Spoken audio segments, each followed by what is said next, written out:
Mga kandidata na Miss Earth Philippines 2014, binisita ang mga ipinagmamalaking tourist spot sa Ilocos Norte at Ilocos Sur.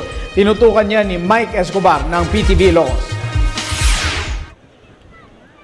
Binisita ng mga kandidata ng Philippines 2014 ang Ilocos Provinces. Una, sa sikat na Hanas Beach Resort sa Pagudpud, Ilocos Norte, kung saan sumubok sila ng iba't ibang aktibidad tulad ng pagsakay sa ATV.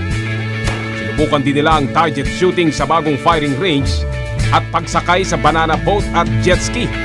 Ngunit higit sa kanilang taglay na kagandahan at galing sa pagmumodelo, pinatunayan nilang kaya nila itong sabayan sa pamamagitan ng kanilang isinusulong na pagmamahal sa kalikasan.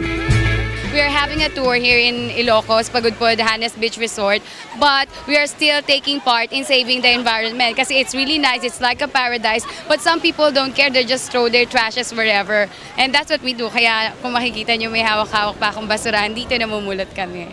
Siyempre yung advocacy nila is about the Miss Earth, that's environmental protection, that is sewage sanitation, at saka proper disposal of garbage.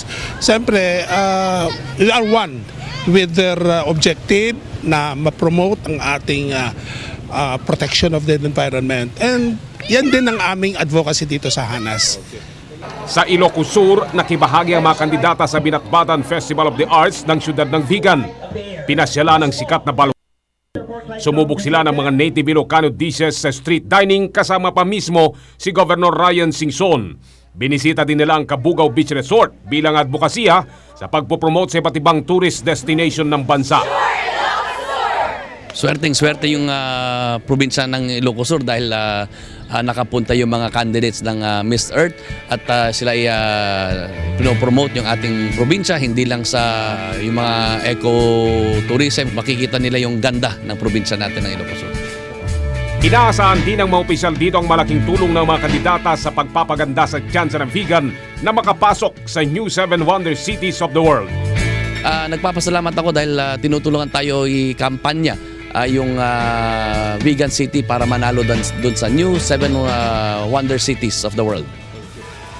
Para sa Telebisyon ng Bayan, ako si Mike Escobar.